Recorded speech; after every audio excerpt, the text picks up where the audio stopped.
Pemirsa, akibat cuaca ekstrim di Banda Aceh yang mencapai 37 derajat Celcius membuat kolam pemandian objek wisata Matai, Kecamatan Darul Imarah, Kabupaten Aceh Besar, ramai dikunjungi warga.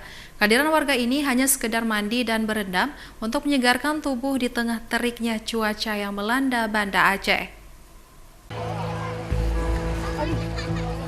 Ratusan pengunjung mulai dari anak-anak hingga orang dewasa mulai mendatangi lokasi objek wisata pemandian kolam Matai sejak siang hari. Kehadiran warga ini untuk sekedar mandi, berenang hingga berendam di air. Hal ini sengaja dilakukan warga karena efek cuaca panas melanda Aceh yang mulai dirasakan sejak beberapa pekan terakhir.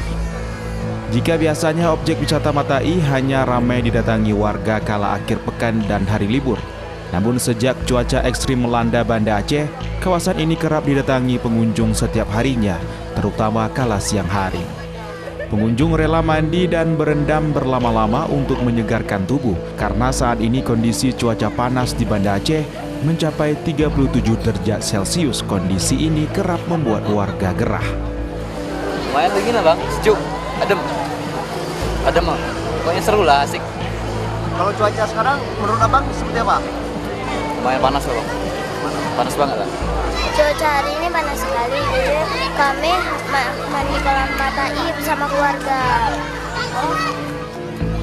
Di saat cuaca panas melanda, warga yang berkunjung ke objek wisata ini meningkat mencapai 100%, terutama pada hari-hari libur. Dan untuk masuk ke lokasi wisata kolam pemandian, warga cukup membayar tiket masuk Rp5.000 per orangnya.